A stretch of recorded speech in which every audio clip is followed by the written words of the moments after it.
बिहार के लच्चर शिक्षा व्यवस्था ने जहां एक और कोचिंग को जन्म दिया है। कोचिंग ही आज मात्र यहां के स्टूडेंट का एक आधार है कि अच्छी क्वालिफिकेशन के लिए अच्छी पढ़ाई अपनी कंप्लीट कर पाएँ, अपने सपनों को एक नया उड़ान दे पाएँ, तो कोचिंग जाना होगा। लेकिन कई बार हम इस कोचिंग सिस्टम को सिर्फ एक बिजनेस मॉडल की तरह देखने लगते हैं। लेकिन इसका एक सच्चाई और भी है कि वैसे स्टूडेंट जो लाखों की फ़ी नहीं पे कर सकते बड़े इंस्टीट्यूट में जाकर, वो 300, 400, 500 की एक मामूली फ़ी पे कहीं भी कोचिंग क्लासेस कर पाते हैं। जाहिर सी बात है, सक्सेस तभी होती है जब स्टूडेंट जी तोड़ मेहनत करता है और टीचर भी उस तरह से प्रभावशाली पढ़ा पाते हैं। प्रणाम, मैं हूं सुमित कुमार और आप देख रहे हैं सच बिहार, और कार्यक्रम का नाम है अपन बिहार, जहां पे हम बात करते हैं बिहार में उस तरह से कुछ जो कि प्राउड कर रहा हो, आपको, हम बिहारियों को प्राउड करता हो उस चीज़ की। तो आज ऐसे ही गया के कोचिंग संस्थान में है, जिसका नाम है, आप देख सकते हैं, हमारे सहयोगी दीपक दिखाएंगे आपको, सक्सेस क्लासेस। सक्सेस क्लासेस की बात इसलिए करने आए हैं यहाँ के टीचर और उनके स्टूडेंट को, क्योंकि जल्दी में हाल ही में सीटेट का रिजल्ट आया है, सेंट्रल टीचर एलिजिबिलिटी टेस्ट, जिसमें 65 स्टूडेंट्स में से यहाँ के सक्सेस के क्लासेस के 59 स्टूडेंट सक्सेसफुल हुए हैं। और जहाँ पे आपको बता दें, बिहार में मात्र 9% लोग इस परीक्षा में सक्सेस हुए हैं। तो इतनी बड़ी सक्सेस अगर हुई है तो ज़रूर है कि हम बात करें, उनसे जानें। अगर आप स्टूडेंट हैं, पेरेंट हैं, तो आप भी जानें कि इन टीचर ने और स्टूडेंट ने किस तरह की मेहनत की है और तैयारी की है। तो सर, आपको सबसे पहले तो कंग्रेचुलेसन इस बात की कि इतनी सक्सेस हुई है। और उसके बाद हमारा एक सवाल यही होगा कि सबसे पहले आप जिस बारे में हम बात करने जा रहे हैं, सीटेट के बारे में, उस बारे में एक सिंपल सा समझा दें, क्योंकि कई पेरेंट्स हैं, स्टूडेंट हैं, जिनको ये अंडरस्टैंडिंग नहीं होगा कि सीटेट क्या है, तो उनको एक बेसिक मिल जाए कि इस बारे में बात करें। सबसे पहले आपको भी धन्यवाद कि आप अपना बहुमूल्य समय निकालकर हमारे इस संस्थान में आए। इसके लिए सक्सेस क्लासेस की तरफ से आपको बहुत बहुत धन्यवाद। तो हम सबसे पहले अगर टेट की बात करें तो आज जानते हैं कि हमारे देश में जो ये पॉलिसी है कि शिक्षक कैसे बनेंगे। तो शिक्षक बनने के लिए सबसे पहले उनको ट्रेनिंग करना पड़ता है। वो ट्रेनिंग में वो बच्चा कोई भी हो, चाहे वो ट्रेनिंग बीएड का करे या डीएड करे, जब उनका ट्रेनिंग कंप्लीट हो जाता है तो उन्हें एक शिक्षक पात्रता परीक्षा पास करनी होती है, जिसे हम टेट कहते हैं। और ये टेट 2 स्तर की होती है। अगर सेंट्रल गवर्नमेंट स्टेट को कंडक्ट कर रही है तो उसे हम सीटेट कह देते हैं, और अगर स्टेट गवर्नमेंट कोई कंडक्ट कर रही है स्टेट को तो हम टेट कहते हैं। क्योंकि शिक्षक से संबंधित जितने भी पॉलिसीज़ हैं वो बनाने का काम एनसीटीई करती है। और एनसीटीई के धारा 23 का ए में ये साफ मेंशन है कि देश में कोई भी व्यक्ति शिक्षक तभी बन पाएंगे जब वह शिक्षक पात्रता परीक्षा को पास करेंगे। तो ये सिंपल फार्मूला है कि आप टेट पास कर जाएंगे तो शिक्षक बनने के लिए योग्य हो। ये टेट आपको जॉब नहीं देती है, सिर्फ पात्र बनाती है कि आप एलिजिबल हैं, आगे आने वाली शिक्षक भर्ती प्रक्रिया में आप एलिजिबल हो पाएंगे। और वो पास कर जाते हैं तो फिर आगे जो भी केवीएस हो गया, नवोदय विद्यालय हो गया, DSSB हो गया, रेलवेज हो गया, APS हो गया, स्टेट गवर्नमेंट की टीचर की जॉब हो गई, तो वो सब में वो बच्चा अप्लीकेबल हो जाता है। बेसिकली एज सिंपल हम समझे तो टेट का मतलब टीचर एलिजिबिलिटी टेस्ट, जिसके पास योग्य शिक्षक, आप योग्य हैं, ये सरकार के नज़र में आप योग्य हैं या नहीं, इसकी पात्रता परीक्षा है। जिसके बाद आप कई वैकेंसी जो स्टेट गवर्नमेंट के आएंगे, सहकारी आएंगे, वहाँ पे आप क्वालिफाई हैं, आपका मतलब सबसे पहले नंबर होगा जहाँ पे कि आप पढ़ा पाएँ टीचर को, स्टूडेंट को मतलब अच्छे से कंडक्ट कर पाएँ। तो यही टीचर एलिजिबिलिटी टेस्ट है जिनके बारे में बताया। अब यहाँ पे कुछ स्टूडेंट हैं, उनसे जानेंगे कि उन्होंने, अच्छा पहले सर से ही एक सवाल है कि किस तरह से आप पढ़ाई करवाएं हैं यहाँ पे। जैसे देखें, कोचिंग संस्थान के बारे में ना एक बड़ा मतलब, हम लोग बिहार से बाहर रहते हैं तो इस तरह की बातें होती हैं कि बिजनेस है, मतलब बिहार में शिक्षा व्यवस्था जहाँ चौपट है, सरकार कुछ करती नहीं है, तो कोचिंग एक मतलब बिजनेस का जरिया है, सिर्फ बिजनेस है। तो क्या लगता है आपको, जो कोचिंग संस्थान है किस तरह से महत्वपूर्ण है एक स्टूडेंट के लिए आज के डेट में? क्योंकि आज दौर ऐसा चल गया है कि लोगों को मार्गदर्शन सही नहीं मिल पाता है। और एक मार्गदर्शन, एक उन्हें को गाइडलाइन करने के लिए न किसी पर्सन की ज़रूरत पड़ती ही है। क्योंकि अगर वो गाइड उनको सही डायरेक्शन में नहीं मिल पाया तो वो अपने रास्ते से भटक जाते हैं। तो ये हम लोग का प्रयास होता है कि उन्हें बेहतर गाइड दे। इसके लिए एक हम लोग संस्था यहाँ पे अभी थोड़ा इस्टेब्लिश किए हैं। और ये ऐसा कुछ नहीं कि हम लोग एक बहुत भारी भरकम मोटे फ़ी में यहाँ पे शिक्षण देते हैं। एक बच्चा को मिनिमम कॉस्ट में मैक्सिमम देने का प्रयास करते हैं कि ताकि वो मैक्सिमम से मैक्सिमम अचीव कर पाए। जैसा कि आप देख रहे हैं, हमारा परिणाम भी उसी का है कि मिनिमम में बच्चे मैक्सिमम अचीव कर पाए हैं। मिनिमम से बात है, हम कहेंगे कि क्लासेस को ज़रा दिखा लें यहाँ पे ना। अभी तक गर्मी पड़ने लगी है, आपको मालूम है, अभी तक यहाँ पे पंखा नहीं है, क्लास का कुछ उसी तरह से है। तो अंदाज़ा लगा सकते हैं कि इस परिस्थिति में बिहार का स्टूडेंट अपनी तैयारी करता है और अच्छा मेहनत करता है, उसके बाद इस तरह की रिज़ल्ट आती है।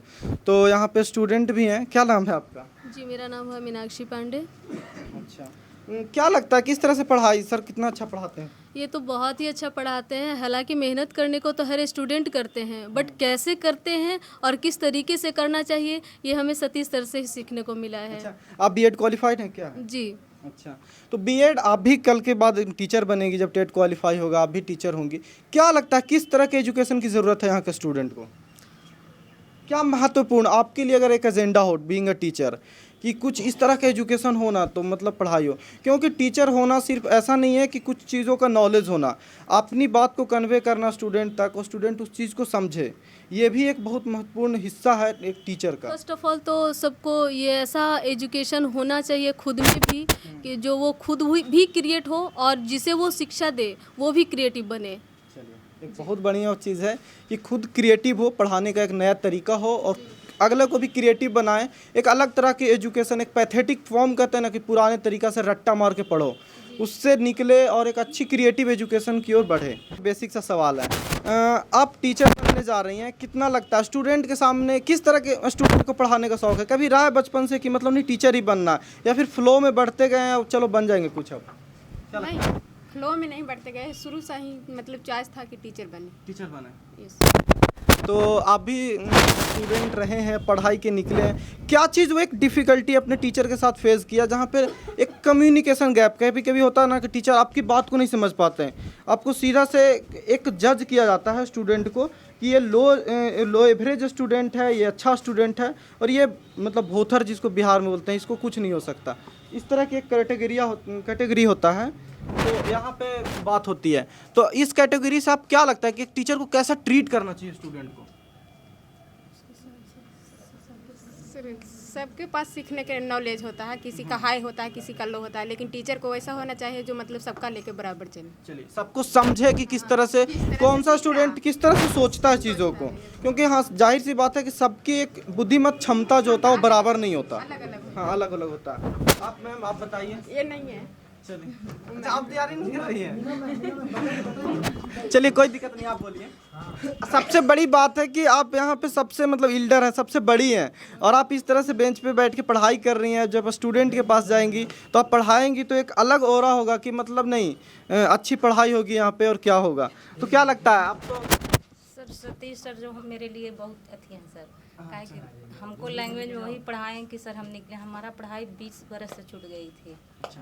जी, हम घर गृहस्थी में जुड़ गए थे, पढ़ना भी हमको बहुत अच्छी लगा, लेकिन एक हमको जिज्ञासा हुआ कि हम पढ़ें। 20 साल बाद आप ज्वाइन साल किए बाद, फिर से? जी। हमसे 2 साल छूट जाता फिर पढ़ने का मन ही नहीं लगता। हम 2 घर साल या गृहस्थी 2 में दिन। जुड़ गए हैं, कारण था कि मेरा बच्चा 2-3 गो हो गया है, तो उसमें भी हम पालन पोषण में भिड़ गए हैं, उन लोग को पढ़ाई लिखाई देख लेंगे। कोई एक हमको जिज्ञासा हो कि नहीं हम आप पढ़ें।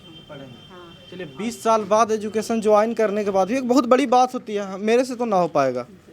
तो चलिए आप लोगों से बात करते हैं। क्या नाम है आपका? मेरा नाम अभिषेक राज यादव। अभिषेक राज यादव। अच्छा, अभी आप नया स्टूडेंट हैं या फिर क्वालिफाई आपने भी किया है? New student. अच्छा, न्यू स्टूडेंट है, तो इनसे क्या सीख रहे हैं आप? मतलब ये लोग क्वालिफाई किए हैं तो क्या बात हुई आज इनसे कि कैसे पढ़े? बात हुई इन है? लोग से यही सीख मिला कि मेहनत कीजिए, फिर सीटेट निकालिए, उसके बाद टीचर के लिए एजुकेटर हो सकते हैं। अच्छा, चलिए, तो चलिए आप उम्मीद है कि आप भी अगली बार जब आपसे मुलाकात होगी तो आप भी क्वालिफिकेशन के लिस्ट में होंगे। यहाँ पे आप भी क्वालिफाई किए हैं क्या? जी। आपका नाम क्या है? मनीष कुमार। मनीष जी, किस तरह से पढ़ाई होती है और क्या उम्मीद है कितने साल में आप टीचर बन जाएंगे? क्योंकि अभी भी रास्ता आसान नहीं है। बिहार का या देश का जो एजुकेशन व्यवस्था है, एसएससी का जो रोल है, एसएससी या कोई भी जो एजुकेशन जो गवर्नमेंट जॉब की प्रक्रिया है, वो तो कैसा है आपको मालूम है? ये तो खैर सरकार पे डिपेंड करती है, जो मेरा काम है वो कर रहे हैं। अच्छा, अब बहाली कब आएगी ये तो सरकार का डिपेंड है। तो आप सरकार से सवाल नहीं करेंगे क्या? सरकार कई बार आंदोलन भी हुआ है। एक चीज़ हम ये भी बात करें कि ना सिर्फ पढ़ना एक ड्यूटी है आज के डेट में स्टूडेंट के लिए, बल्कि आप तैयार भी रहें सड़क पे संघर्ष करने के लिए कि नहीं हमको चाहिए।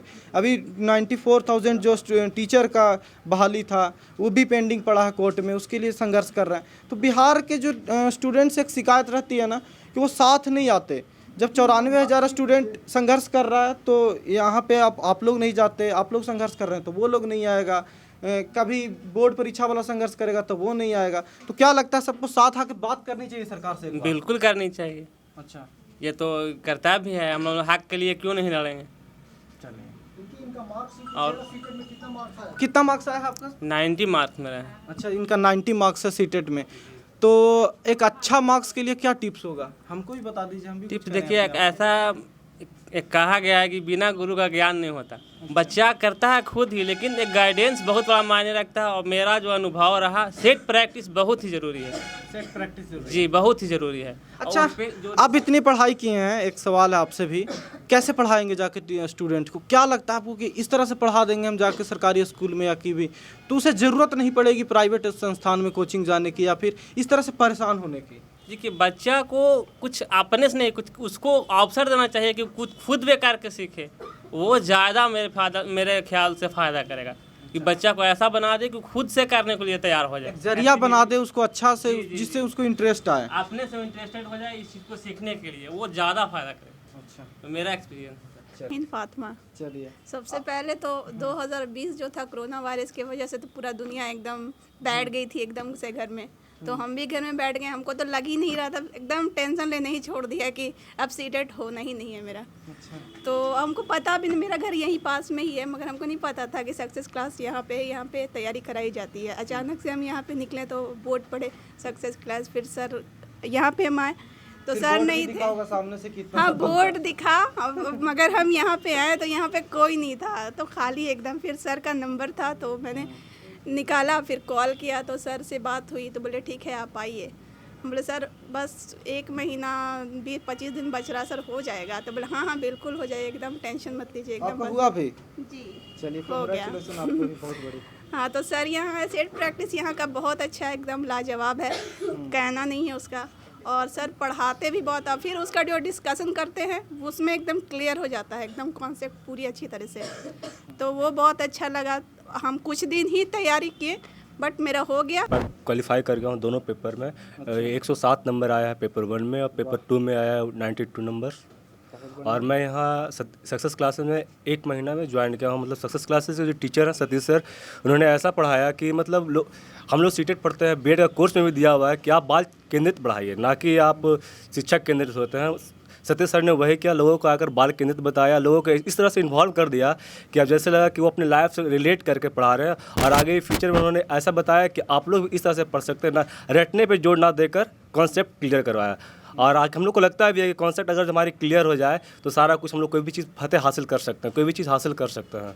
और यहाँ पर पढ़ाने का तरीका सर का भी वही था कि बाल केंद्रित पढ़ाएं, लोगों को वो चीज़ समझाएं कि जहाँ पर दिक्कत हो, लोगों को कमजोरियाँ जाना। जैसे होता है ना, डॉक्टर रोगी को इलाज करने के लिए क्या करता है, रोगी पर पता लगाता है कि सर रोगी क्या है, कमी क्या है इसके पास। सर ने वही किया, यहाँ पर आकर हर एक बच्चा का पर्सनली कमी निकाला, किनका कमी क्या था, किनका कमी क्या नहीं था, उस कमी को दूर किया और उन्हें कॉन्सेप्ट क्लियर करवाया। जैसे मैं अपना एग्जांपल लेता हूँ, मैं यहाँ पे आया था जब सीटेट का एग्ज़ाम दे रहा था, मैं टेस्ट प्रैक्टिस कर रहा था, सेट प्रैक्टिस कर रहा था। उस टाइम मेरा क्या था, लैंग्वेज मेरा गलती हो गया था। सर ने ही बताया कि आपका लैंग्वेज इस तरह से आपको ध्यान देना, उन्होंने क्लियर करवाया कि आपका लैंग्वेज पेपर 1 कौन सा है, पेपर 2 कौन सा है। और वही जाकर मैं एग्ज़ाम में भी वही गलती करने ही वाला था, लेकिन ऊपर वाले ने, किस्मत मेरा अच्छा था कि वो लैंग्वेज ने पकड़ लिया कि नहीं, इस गलती कर चुका हूँ पहले, यहाँ भी वो गलती करें तो मेरा सीटेट क्वालिफाई नहीं होगा।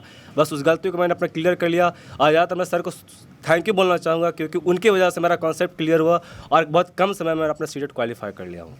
अच्छा, लैंग्वेज की उन्होंने बात किया है, तो चूँकि हम पूरे कैजुअल डिस्कशन को रखते हैं, तो एक बात हम भी करेंगे कि जब मैं भी वहाँ से गया से अपने घर से बाहर पढ़ाई करने, तो लैंग्वेज एक बहुत बड़ी समस्या बनती है बिहारियों के लिए। प्रोनाउंसिएशन, चीज़ों को प्रोनाउंसिएट करना, जैसे हम लोग सड़क को सरक बोलते हैं, ये चीज़ें बहुत मैटर करता है वहाँ पे। और एक पत्रकार बनने के लिए, एक अच्छे चैनल में काम करने के लिए वहाँ पे बार बार आपसे सवाल किया जाता है कि आप प्रोनाउंसिएशन सुधार के आओ। तो ये बहुत बड़ी समस्या है और हमें बताया नहीं जाता। जैसे बताया जाता है, कैसे पढ़ाया जाता है, ये तालाब सा होता है, ये दंत सा होता है, कैसे होता है पता नहीं है। तो इन चीज़ों को लेके आप लोग ध्यान देते हैं क्या? और मैं आपसे गुजारिश भी करूंगा कि जब आप टीचर बने, स्टूडेंट को बताएं तो प्रोनाउंसिएशन के बारे में बताएं कि ये डा होता है, ये अड़ा होता है, इसको उच्चारण ऐसे करना है, इसको ऐसे करना है। साथ में दांत से उच्चारण होता है, और तलाबेसा में जैसे शासक हो गया तो शासक हो गया। ये प्रोनाउंसिएशन प्रॉब्लम बहुत मेरे साथ हुए हैं, तो मैं चाहूँगा कि आप भी बताएं और जाने भी। सिलेबस क्या होता है सीटेट में, क्योंकि बड़ी लोग हैं जिनको नहीं पता होगा शायद, क्या क्या सिलेबस होता है? सिलेबस इसमें 1 to 5 के लिए 5 भाग होता है सर। इसमें CDP होता है, मैथ होता है, और हिंदी होता है, संस्कृत होता है, और EVS होता है, और 5 पार्ट का कवर करना होता है। और इसमें सीटेट क्वालिफाई करने के लिए मुख्य रूप से NCERT का ही बुक पढ़ना चाहिए।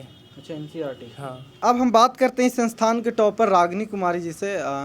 आपसे मैम यही सवाल होगा कि किस तरह से आपने पढ़ाई किया है, और एक अब मोटिवेशन है इन लोगों के लिए जो सामने बैठे हैं, और वो लोग के लिए भी जो सोच रहे होंगे कि सीटेट क्वालिफाई करना, टीचर बनना है, तो क्या लगता है उन्हें किस तरह से, इन्हें क्या राय देंगे? अब सबसे पहले तो इन्हें बताइए।